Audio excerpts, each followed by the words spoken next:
حي على الصلاة.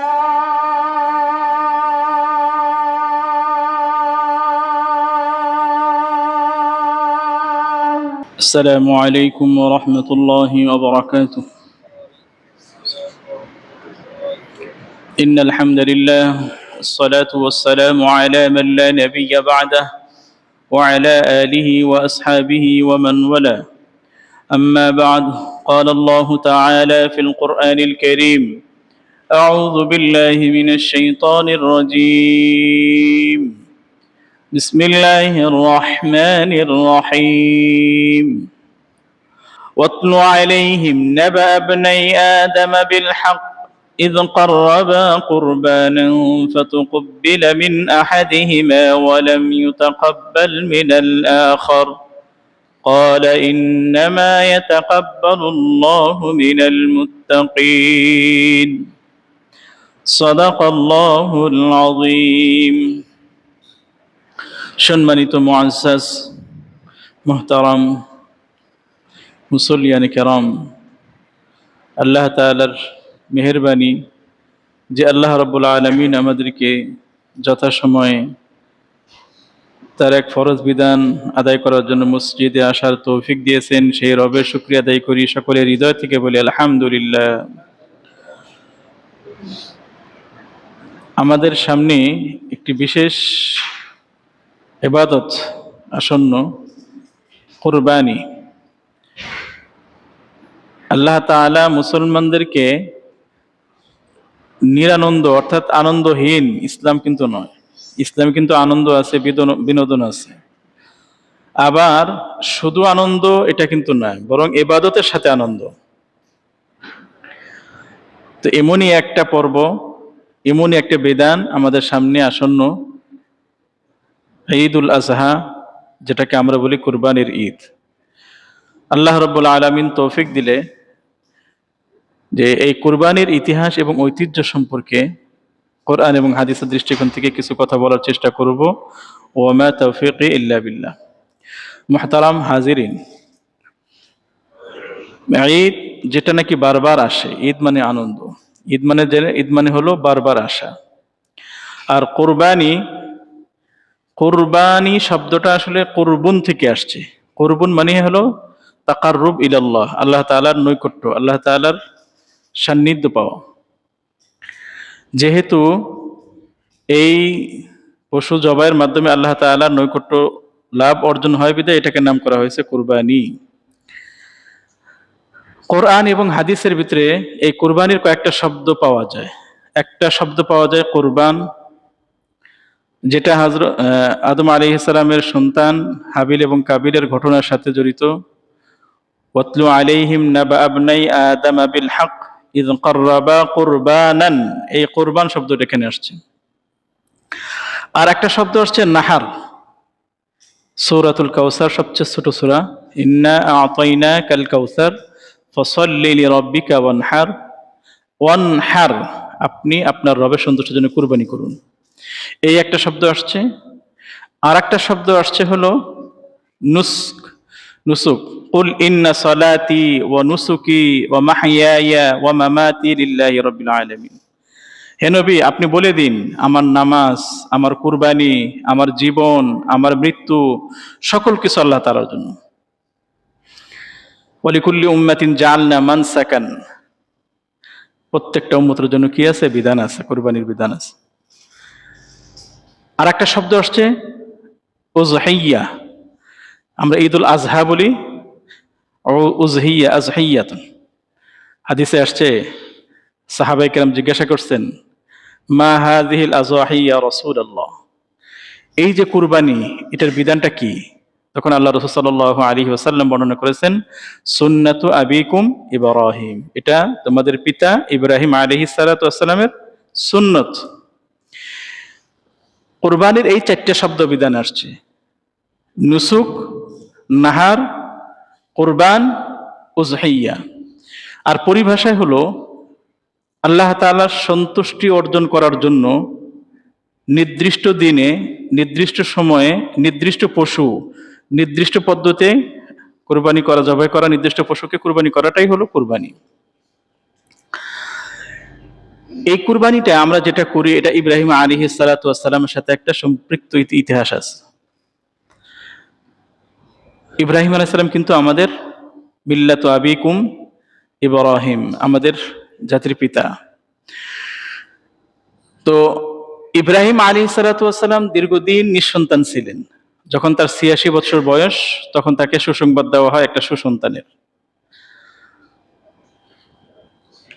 ইব্রাহিম আলাইহিস সালাম এর দুটা স্ত্রী ছিলেন। প্রথম স্ত্রী হলো সারা, দ্বিতীয় স্ত্রী হলো হাজেরা। আল্লাহ তাআলা দ্বিতীয় স্ত্রীর গর্ভে প্রথম সন্তান দান করেন, যার নাম রাখা হয়েছে ইসমাঈল আলাইহিস সালাম। তো ইব্রাহিম আলাইহিস সালামকে আল্লাহ তাআলা আদেশ করলেন হাজেরা এবং ইসমাইলকে মক্কায়, তখন তারা ফিলিস্তিনে। ইব্রাহিম আলাইহিস সালাম কিন্তু জন্মগ্রহণ করেছেন ইরাকের অউর নামক জায়গায়। সেখান থেকে হিজরত করে, আপনার লম্বা কাহিনী, সেখানে মূর্তি পূজার কারণে হিজরত করে সে ফিলিস্তিনের দিকে আসে। আবার ফিলিস্তিন থেকে হাজেরা এবং ইসমাইল আলাইহিস সালামকে মক্কায় রেখে আসেন, যেখানে নির্জন, কোনো কিছুই ছিল না। এরপরে ইব্রাহিম আলাইহিস সালাতু ওয়াস সালাম সেই মক্কা থেকে ফিলিস্তিনে আসা যাওয়া করতেন। ইতিহাসে পাওয়া যায় যে ৩ বার বা ৪ বার ইব্রাহিম এসেছিলেন। তো একবার এসেছিলেন যখন ইসমাইল আলাইহিস সালাতু ওয়াস সালামের বয়স ১৪ বছর বয়স। একজন পিতার সন্তান যখন ১৪ বছর বয়স হয় তখন ওই পিতা কি বিভিন্ন স্বপ্ন দেখে যে আমার এই সন্তান ভবিষ্যতে আমি এমন দেখতে চাই, এমন হবে, হ্যাঁ, এরকম বিভিন্ন স্বপ্ন কিন্তু পিতা তখন লালন করে। তো ইতিমধ্যে আল্লাহ তাআলা তাকে স্বপ্নে দেখান যে ইসমাইলকে কোরবানি করার কথা। এখানে একটা প্রশ্ন উঠতে পারে যে আল্লাহ তাআলা ওহী কেন পাঠালেন না, স্বপ্নে কেন দেখালেন? আল্লাহ তাআলা তো ওহী তো পাঠাতে পারতেন। তো ওহী যদি আল্লাহ তাআলা করতেন যে তুমি তোমার ছেলে ইসমাইলকে কুরবানি করো, আচ্ছা কুরবানিটা কখন হয়? জবে হওয়ার আগে না পরে? জবে হওয়ার পরে। তো যদি আল্লাহ তাআলা ওহী পাঠাতেন তাহলে কোরবানি করতে হতো। কোরবানি হওয়ার যদি আল্লাহ তাআলা ওহী পাঠাতেন, আর স্বপ্নে আল্লাহ তাআলা এই জন্যই দেখাচ্ছেন যে সে কোরবানি করতেছে। আন্নী আযবাহুকা ফানজুর মাযা তারা, যে কুরবানি করা উদ্দেশ্য না, বরং উদ্দেশ্য হলো তারা আল্লাহ তাআলার কাছে আত্মসমর্পণ করে কিনা।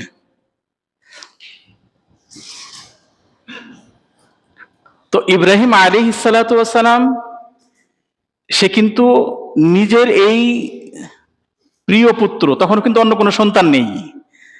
ইসহাক আলাইহিস সালাম দ্বিতীয় ঘরের প্রথম স্ত্রীর যে দ্বিতীয় সন্তান ইসহাক আলাইহিস সালাম তখনও কিন্তু জন্মগ্রহণ করেনি। এই ঘটনার পরে ইসহাক আলাইহিস সালামের জন্ম হয়, একমাত্র সন্তান, ১৪ বছর বয়স। ফালাম্মা বালাগা মাআহু সাইয়া ক্বালা ইয়া বুনাইয়া ইন্নী আরা ফিল মানাম আন্নী আযবাহুকা ফানজুর মাযা তারা। তো ইব্রাহিম আলাইহিস সালাম তার সন্তান ইসমাইলকে বলতেছেন, আমি স্বপ্নে দেখি যে আমি তোমাকে জবাই করতেছি। ফানজুর মাযা তারা, তোমার কি মত, তোমার কি অভিমত? ফানজুর মাযা তারা, তুমি কি বলো? ইব্রাহিম আলাইহিস সালামকে তাকে প্রশ্ন করেছেন যে সে যদি না চায় তাহলে করবে না, এরকম কোনো বিষয় না। ইব্রাহিম আলাইহিস সালাম জানতে চেষ্টা করতে যে আল্লাহ তাআলা আমাকে হুকুম দিয়েছে, আমি যেরকম আল্লাহর হুকুম বাস্তবায়ন করতে রাজি, আমার ছেলেও কি তার প্রভুর সান্নিধ্য পাওয়ার জন্য রাজি কিনা, এটাই পরীক্ষা করার জন্য। মুহতারাম হাজিরিন, নবীদের স্বপ্ন কিন্তু শয়তানে দেখাতে পারে না। নবীদের স্বপ্ন একমাত্র আল্লাহর পক্ষ থেকে আসে। নবীদের স্বপ্ন কিন্তু ওহী হয়। আমরা যে স্বপ্নে দেখি, এই স্বপ্নগুলো সাধারণত ৩ প্রকার হয়ে থাকে। একটা হলো খেয়ালি, আর একটা হলো শয়তানি, আর একটা হলো রহমানি। আমরা যখন বিভিন্ন ধরনের খেয়াল করি, চিন্তা করি, ফিকির করি, বিভিন্ন কাজে থাকি, পরীক্ষা নিয়ে পড়াশোনা করি, চাকরির পড়াশোনা করি, দেখলাম যে সকালবেলা রাত্রেবেলা যে এই প্রশ্নটা আসছে, সকালবেলা দেখা যায় প্রশ্নটা আসছে। সারাদিন যেটা আমার খেয়ালে থাকে, যেটা আমার চিন্তায় থাকে, এটা দেখার ফলে স্বপ্নের ভিতরে এগুলো দেখা যায়। এটা হলো খেয়ালি, সারাদিন কল্পনার ফসল। আর এক ধরনের স্বপ্ন আছে যেটাকে হয় শয়তানি। দেখবেন মাঝে মাঝে কিন্তু আমাদের গোসল ফরজ হয়, হ্যাঁ, আবার এই গোসল ফরজ কিন্তু এই এই ঘুমানোর সময় কিন্তু যদি কবিরা গুনাহ হয়, আল্লাহ কিন্তু ওই কবিরা গুনাহ লেখে না। হ্যাঁ, হাদিসে আসছে রুফি আল কালাম আন সালাসিন, যে 3 ব্যক্তি থেকে আল্লাহ তাআলা কলম উঠিয়ে নিয়েছেন। একটা হলো অপ্রাপ্ত বয়স্ক নাবালিগ শিশু বাচ্চা, তাদেরকে কিন্তু কোনো সওয়াব গুনাহ কিচ্ছু লেখা হয় না, তারা নিষ্পাপ। আর একটা পাগল, যার মাথার ব্রেন ঠিক নাই, সে এলোমেলো যে থাকে, হ্যাঁ, পাগল, আনিল মাজনুন। আর একটা হলো ঘুমন্ত ব্যক্তি, যখন সে ঘুমে থাকে তখন ফেরেশতারা আর কিছু সওয়াব টপ লেখে, মানে গুনার কাজগুলো লেখে না। হ্যাঁ, সওয়াবের কথা আছে হাদিসে, যখন সে দোয়া পরে ঘুমাবে আবার দোয়া পরে উঠবে, সেটার ব্যাপারে পুরোটা ইবাদতের হিসাবে। তারপরে এশার নামাজ কেউ জামাতের সাথে পড়লো, আবার ফজর নামাজ পড়লো, সারা রাত ইবাদতের একটা সওয়াবের কথা আসছে। হ্যাঁ, কিন্তু কবিরা গুনাহ যে স্বপ্ন যেটা দেখা হয় এটা লেখে না। তো যেটা বলতেছিলাম, আমরা যে স্বপ্নগুলো দেখি সাধারণত 3 প্রকার। একটা হলো খেয়ালি, আর একটা হলো শয়তানি। শয়তান যেটা দেখায়, মানুষকে ভয় দেখানোর জন্য দেখাতে পারে, বিভ্রান্ত করার জন্য দেখাতে পারে। হ্যাঁ, আল্লাহ তাআলার রাস্তা থেকে অন্য রাস্তা, কারণ আল্লাহ তাআলা তাকে যে ক্ষমতা দিয়েছেন সেই ক্ষমতা চেয়ে নিয়েছেন। সে রক্তের কণিকার ভিতরে এসে ঢুকতে পারে, আমাদেরকে ওয়াসওয়াসা দিতে পারে। এজন্য তো আমরা বলি আল্লাযী ওয়াসবিসু ফি সুদুরিন নাস, আল্লাহর কাছে বানা চাই যে সুদুরিন নাস, ইওয়াসবিসু ওয়াসওয়াসা দেয় সুদুরিন নাস, অন্তরে। হ্যাঁ, তো শয়তানকে এইভাবে সে ধোঁকা দিতে পারে। দেখাইলো যে ছেলে অসুস্থ, স্বপ্নে দেখাইলো যে মাজারে অমুক মান্নত করো, মাজারে অমুক জায়গায় যাও। এগুলো মানুষকে বিভ্রান্ত করার জন্য দেখাতে পারে। বুঝতে হবে যে কোনটা শয়তানি আর কোনটা খেয়ালি আর কোনটা রহমানি। আবার রহমানি যেটা আল্লাহর পক্ষ থেকে হয়, এই রহমানিটা শুধুমাত্র মুসলমান দেখে এরকম না, আল্লাহ তাআলা অমুসলমানকেও দেখাতে পারে হেদায়েতে আনার জন্য বা ভালো কিছু দেখানোর জন্য। অমুসলমানও কিন্তু দেখাতে পারে আল্লাহ তাআলা। তো এগুলো গেল তো আমাদের স্বপ্ন। আর নবীদের স্বপ্ন কিন্তু কয় প্রকারের হয়? এক প্রকারের। ওনাদের স্বপ্নগুলো এক প্রকার, সেটা হলো রহমানি। ওনাদেরকে কখনো শয়তানের স্বপ্ন দেখাতে পারে না। তো ইব্রাহিম আলাইহিস সালাতু ওয়াস সালামের যে স্বপ্নটা, সেটা হলো 100%, 99% না 100%, 100% সত্য, একমাত্র ওহী। তো ইব্রাহিম আলাইহিস সালাতু ওয়াস সালাম তার সন্তানকে যখন নিয়ে যায় কোরবানির জন্য, লম্বা কাহিনী, তখন 3 জায়গায় বাধা দেয় শয়তান। ইব্রাহিম আলাইহিস সালাম 3 জায়গায় শয়তানকে উদ্দেশ্য করে কঙ্কর নিক্ষেপ করে। এটাই হাজী সাহেবরা কঙ্কর নিক্ষেপ করে ওই জায়গায়। ওই জায়গায় কিন্তু শয়তান নেই, ওটা কিন্তু একটা মানে একটা প্রতীকী একটা। হ্যাঁ, ওই জায়গায় ওই শয়তানগুলো নিক্ষেপ করা, এটাই হলো কঙ্করের ইতিহাস। যে হাজী সাহেবরা 3 জায়গায় জামারাতে যে কঙ্কর নিক্ষেপ করে, এটাই কঙ্করের ইতিহাস। এরপর যখন কুরবানি তারা করে, তখনই আল্লাহ তাআলা কি চাইছেন? ফালাম্মা আসলামা ওয়া তাল্লাহু লিল জাবিন ওয়া নাদাইনাহু আইয়া ইব্রাহিম ক্বাদ সাদ্দাকতার রুইয়া ইন্না কাযালিকা নাজসিল মুহসিনিন। যখন তারা উভয় আত্মসমর্পণ করলো, এটাই হলো কুরবানির মেসেজ, এটাই হলো কুরবানির উদ্দেশ্য, এটাই আল্লাহ তাআলার উদ্দেশ্য চাওয়া। যখনই তারা উভয় আসলামা, আত্মসমর্পণ করলো, তারপরে আল্লাহ তাআলা ওহী পাঠালেন, ক্বাদ সাদ্দাকতার রুইয়া, তুমি তোমার স্বপ্ন বাস্তবায়ন করেছো। এরপরে আল্লাহ তাআলা ওয়া ফাদাইনাহু বিযিবহিন আযীম, একটা জান্নাত থেকে একটা পশু আল্লাহ তাআলা তাকে দিলেন, সেটাকে সে জবাই করলেন। এই কুরবানি আমরা যেটা করি ইব্রাহিম আলাইহিস সালাতু ওয়াস সালাম, সেটা সুন্নত, এটা হাদিসে আসছে সুন্নাতু আবিকুম ইব্রাহিম। কিন্তু কুরবানির ইতিহাসটা কিন্তু অনেক প্রাচীন। মানবের ইতিহাস, মানব জাতির ইতিহাস যতদিন, কুরবানির ইতিহাস ততদিন। এই ইবাদতের ইতিহাসটা কিন্তু অনেক পুরাতন। মানবের জাতির ইতিহাস, আমাদের ইতিহাসটা কোথা থেকে শুরু হয়েছে? হযরত আদম আলাইহিস সালাতু ওয়াস সালাম থেকে। সেখান থেকে কিন্তু এই ইবাদতের উৎসটা। আমাদের পিতা আদম আলাইহিস সালাতু ওয়াস সালাম যখন পৃথিবীতে আসেন, তখন এই পৃথিবীতে বংশ বিস্তারের জন্য তাহলে বিবাহ করতে হবে, সন্তান আসতে হবে। তো আদম আলাইহিস সালামের সন্তান, তাদের বেবি হতো জোড়া জোড়া, যমজ সন্তান হতো। আমরা জানি সহোদর ভাই বোনের বিবাহ হারাম। তো আল্লাহ তাআলা আদম আলাইহিস সালামের শরীয়তে এইভাবে করেছিলেন, যে এইভাবে বিধান ছিল যে তারা একটা ছেলে একটা মেয়ে হতো, এক জোড়া বেবি হতো একসাথে, একটা ছেলে এবং একটা মেয়ে। তো এই ছেলে এবং মেয়ে তারা হলো আপন সহোদর ভাই বোন, তাদের বিবাহ হারাম। পরবর্তী গর্ভে একটা ছেলে একটা মেয়ে, তারা দুইজন সহোদর ভাই বোন, তাদের বিবাহ হারাম। তো কাবিল ছিল বড়, হাবিল ছিল ছোট। তো কাবিলের সাথে জন্মগ্রহণ করে আকলিমা, আর হাবিলের সাথে জন্মগ্রহণ করে লিওয়াজা। আকলিমা একটু সুন্দর ছিল, সুশ্রী ছিল, দেখতে একটু সুন্দর। আর অপরদিকে হাবিলের সাথে যে আসছে লিওয়াজা একটু অসুন্দর, একটু কালো। তো যখন আল্লাহ তাআলার বিধান হলো যে এই জোড়ার সাথে, এই গর্ভে ধারণের সাথে আগের গর্ভ বা পরের গর্ভের সাথে হবে, ম্যাচিং ক্রস বিবাহ হবে, এই ছেলের সাথে ওই মেয়ে, ওই মেয়ের সাথে এই ছেলের, এইভাবে। তার মানে হলো কাবিলের বিবাহ করবে কাকে? লিওয়াজাকে, হাবিলের সাথে যে জন্মগ্রহণ করেছে। আর হাবিল বিবাহ করতে হবে আকলিমা, যে কাবিলের সাথে জন্মগ্রহণ করেছে। এখন কাবিল বলতেছে আদম আলাইহিস সালামকে যে এই বিধান আমি মানি না, আপনি একটা বিধান বানাইছেন, আপনি হাবিলকে বেশি ভালোবাসেন, এজন্য আপনি এই বিধান বানাইছেন। আদম আলাইহিস সালাম বললেন যে আমি কেন, আমার সব সময় সন্তান। আদম আলাইহিস সালামের সন্তান কিন্তু ছিল হলো 40 জোড়া। যখন আদম আলাইহিস সালাম ইন্তেকাল করেন, তখন পৃথিবীতে তার সন্তানের সন্তান এবং নাতি নাতনির সংখ্যা ছিল প্রায় 4000। তো যখন কাবিল এই যুক্তি দিল, একটা যুক্তি দিল যে আমি এই বিধান মানি না, আমি যার সাথে মায়ের উদরে পেটে ছিলাম, তার মানে আমি তার সাথে পৃথিবীতেও থাকতে পারবো, কারণ তার সাথে আমি ছিলাম, তার সাথে তো আমি আসছি দুনিয়াতে, তার সাথে একসাথে ছিলাম, তার মানে আমি দুনিয়াতেও তার সাথে একসাথে থাকবো। এটাই তো আল্লাহ তাআলা চাওয়া, এটাই তো যুক্তিতে বলে।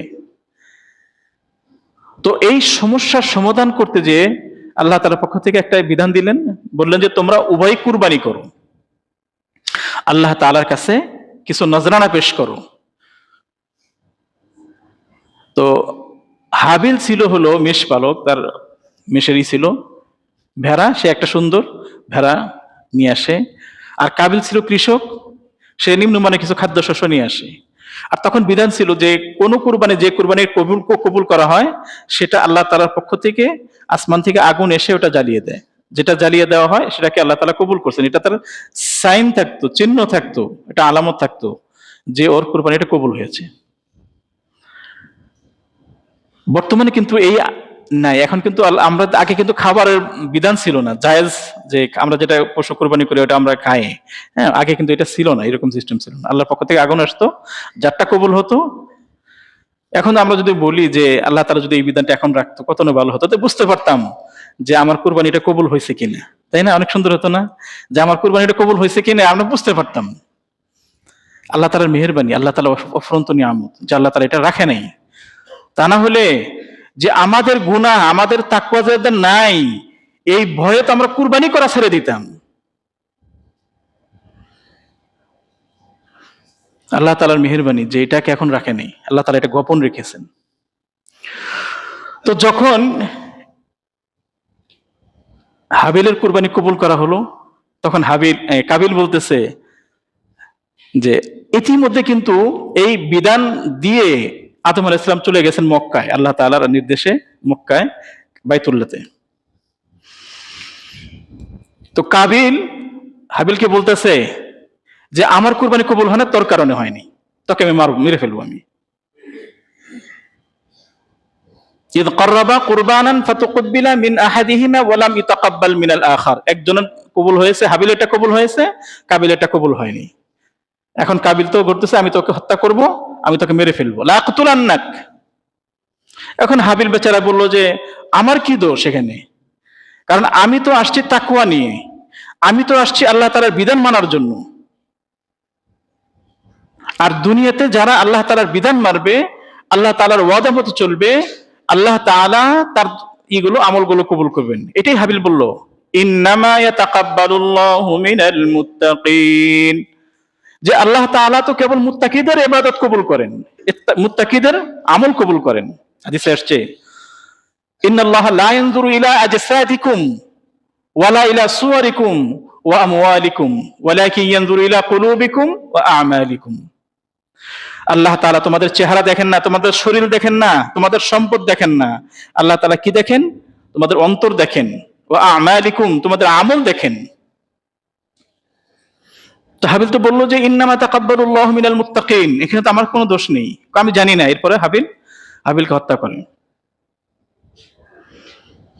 এখন এই হত্যা করার পরে আদম আলাইহিস সালাম তো নাই এখানে, আদম আলাইহিস সালাম মক্কায়, সে ওখান থেকে টের পেয়েছে যে প্রত্যেকটা জিনিস খাচ্ছি আর স্বাদ পাচ্ছি না, আর মজা পাচ্ছি না, কেমন জানি পৃথিবীটা বিষাদ, কালো কেমন যেন হয়ে গেছে, সবকিছু যেমন পরিবর্তন।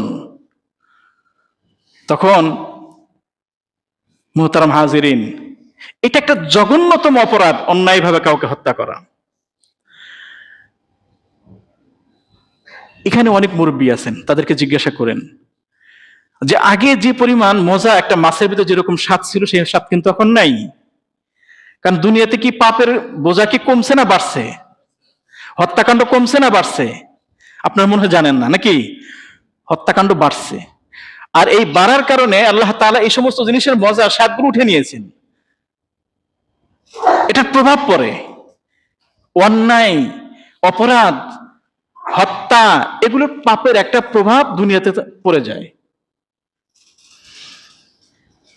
এরপরে কাবিল তো সে এখন কি করবে? এই হাবিলকে এখন তো লড়ে না, এর আগে তো কেউ মরেনি, লড়তেছে না। পরে কোন রেওয়ায়েতে আসছে, ইমাম মালিক রাহমাতুল্লাহ বলে সে এইটাকে, এই হাবিলকে কাঁধে করে নিয়ে 1 বৎসর পর্যন্ত সে ঘুরছে, পৌঁছেও না, এখন কোথায় রাখবে? মুহতারাম হাজিরিন, এটা তারা বোঝা যায় যারা আল্লাহ তাআলার বিধানকে অমান্য করবে তাদের এরকম পরিস্থিতি, তাদের বুঝ কম আসবে, তাদের বুঝ থাকবে না, মনে হয়ে যাবে তারা বুদ্ধিমান, আসলে বুদ্ধি নেই। এরকম মানে সে ঘুরতেছে 1 বৎসর পর্যন্ত, তাকে নিয়ে ইয়েতে নিয়ে সে লোকালয়ে আসতে পারতেছে না, বিভিন্ন জঙ্গলে বিভিন্ন জায়গায় সে ঘুরতেছে। কি করবে? পেরেশান। সে তো জানা নাই যে এর আগে তো কেউ মারা যায়নি, যে কি করতে হয়। আল্লাহ তাআলা একটা কাক পাঠালেন।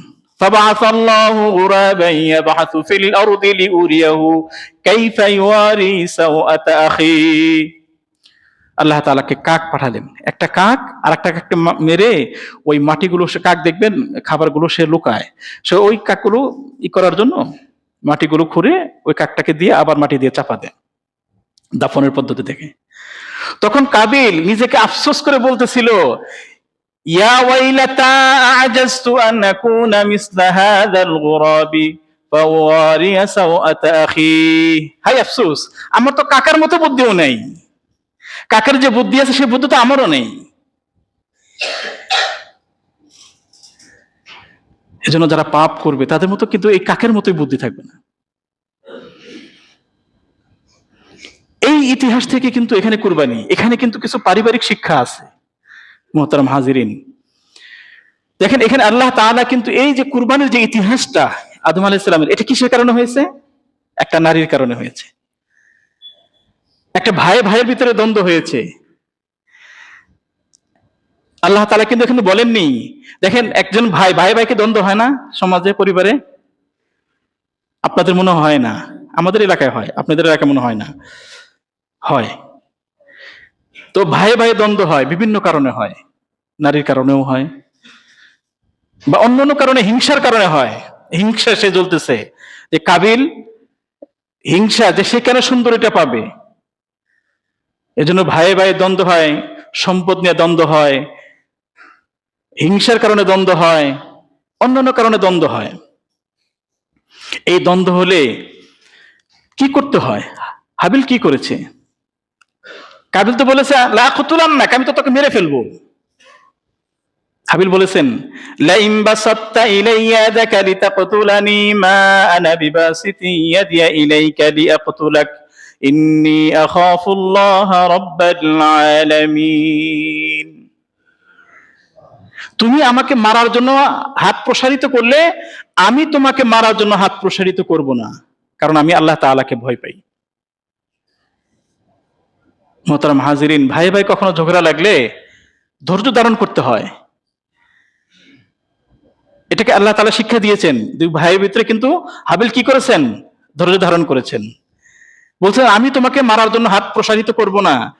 লাইম বাসাত্তা ইলাইয়া ইয়াদাকা লিতাকতুলানি মা আনা বিবাসিতি ইয়াদি ইলাইকা লিয়াকতুলাক। আমি তোমাকে মারার জন্য হাত প্রসারিত করব না। ইন্নী আখাফুল্লাহ রাব্বাল আলামিন। আর একটা কি বলেছেন? হাবিল বলেছেন যে জানে যে আমি যদি মারা যাই তাহলে আমি হব মজলুম, আর জালেম তার গুনাহ তার কাঁধে, মজলুমের গুনাহ সে কাঁধে নিবে। তাহলে জালেম তার গুনাহ, নিজের গুনাহ তো আছেই, আবার মজলুমের গুনাহ যদি সে নেয় তাহলে সে কোথায় যাবে? জাহান্নামে যাবে। এই কথাই হাবিল বলেছেন, ইন্নী উরিদু আন তাবুআ বিইসমি ওয়া ইসমিকা ফাতাকুনা মিন আসহাবিন নার ওয়া যালিকা জাযাউয যালিমিন। যে আমার গুনাহ তোমার কাঁধে, তোমার গুনাহ তোমার কাঁধে, তাহলে তুমি ফাতাকুনা মিন আসহাবিন নার, তুমি তো জাহান্নামীবাসী হয়ে যাবে। এই যে শিক্ষা, যে বড় ভাই মানে ভাই ভাই কখনো কিন্তু বড়রা ছোটদেরকে জুলুম করে, কখনো কিন্তু ছোটরা বড়দের উপর জুলুম করে। কারণ আল্লাহর বিধান যদি তার ইয়েতে না আসে, পক্ষে না আসে, তখন কি করে? জুলুম শুরু করে দেয়। আরেকটা শিক্ষা দিচ্ছে এখানে, ফাতাওয়াত লাহু নাফসুহু কাতলা আখি, অন্তরে ওয়াসওয়াসা দিচ্ছে তাকে তার ভাইকে হত্যা করার জন্য। এই অন্তর, এটাও কিন্তু এটাকে করতে হয়, সবসময় আত্মশুদ্ধি করতে হয়। কলব যেটাকে বলে, আলা ইন্না ফিল জাসাদি মুযগাতান ওয়া ইযা সালুহাত সালুহাতিল জাসাদু কুল্লু ওয়া ইযা ফাসাদাত ফাসাদাতিল জাসাদু কুল্লু, আও কামা ক্বালা আলাইহিস সালাতু ওয়াস সালাম আলা ওয়া হিয়াল কলব। শরীরে একটা গোস্তপিণ্ড আছে, যেটা যদি ভালো থাকে তাহলে সবকিছুই ভালো থাকে, আর সেটা যদি নষ্ট হয়ে যায় তাহলে সবকিছুই নষ্ট হয়ে যায়। তোমরা জেনে রাখো, সেটা হলো কলব। রাসূল সাল্লাল্লাহু আলাইহি ওয়াসাল্লাম এখানে ইশারা করেছেন। এজন্য নফসকে আত্মশুদ্ধি করতে হয়, আল্লাহ ওয়ালাদের সাথে থাকতে হয়, কোরআনের সাথে থাকতে হয়, হাদিসের সাথে থাকতে হয়। তখন যে কোনো সময় শয়তানে আমাদেরকে নফসের মাধ্যমে ওয়াসওয়াসা দিতে পারে। এটাই সে বলেছেন, ফাতাওয়াত লাহু নাফসুহু কাতলা আখি ফাকাতালাহু ফাআসবাহা মিনাল খাসিরিন। আরেকটা শিক্ষা, সেই শিক্ষাটা হলো যে নাকি অন্যায় করে, যে নাকি জুলুম করে, দিনের শেষে সেই কি হয়? অপদস্থ হয়, লাঞ্ছিত হয়, জাহান্নামী হয়। সেটাই আল্লাহ তাআলা কোরআনে বলেন, ফাআসবাহা মিনান নাদিমিন। তো মুহতারাম হাজিরিন, আজকের যে আলোচনা, এর মধ্য থেকে আমরা জানতে পারলাম যে আমরা যে কুরবানিটা করি, এই কুরবানির ইতিহাসটা হলো হযরত ইব্রাহিম আলাইহিস সালাতু ওয়াস সালামের সন্তান ইসমাইলের যে কুরবানিটা, সেটাকে আমরা সুন্নত। আর কুরবানির ইতিহাস একদম মানব জাতির ইতিহাস, ততদিন পর্যন্ত এটার জড়িত। আল্লাহ তাআলা আমাদের সকলকেই আল্লাহ তাআলার বিধান অনুযায়ী কোরবানি করার তৌফিক দান করুন। যারা সামর্থ্যবান আছি, আমরা সকলেই তাকওয়ার উদ্দেশ্যে কোরবানি করব। অন্য কোনো উদ্দেশ্য করলে আল্লাহ তাআলা কোরবানি কবুল করবেন না। যেভাবে হাবিলেরটা কবুল হয়েছে, এখনো কিন্তু যাদের কোরবানি করবে কবুল হবে তারা হলো হাবিলের দলের লোক, আর যারা কোরবানি কবুল হবে না তারা হলো কাবিলের দলের লোক। যারা আল্লাহর বিধান মানবেন না, যারা আল্লাহ তাআলার হুকুম বাস্তবায়ন করবেন না, আল্লাহ তাআলা তাদের কবুল করবেন না। লা ইয়ানালাল্লাহা লুহুমুহা ওয়ালা দিমাউহা ওয়ালাকিন ইয়ানালুহুত তাকওয়া মিনকুম। আল্লাহ তাআলার কাছে তাকওয়া পুষবে। আল্লাহ তাআলা আমাদের সকলকে তাকওয়ার সাথে কুরবানি করার তৌফিক দান করুন। আমিন। ওয়া আখিরু দাওয়ানা আলহামদুলিল্লাহি রাব্বিল আলামিন।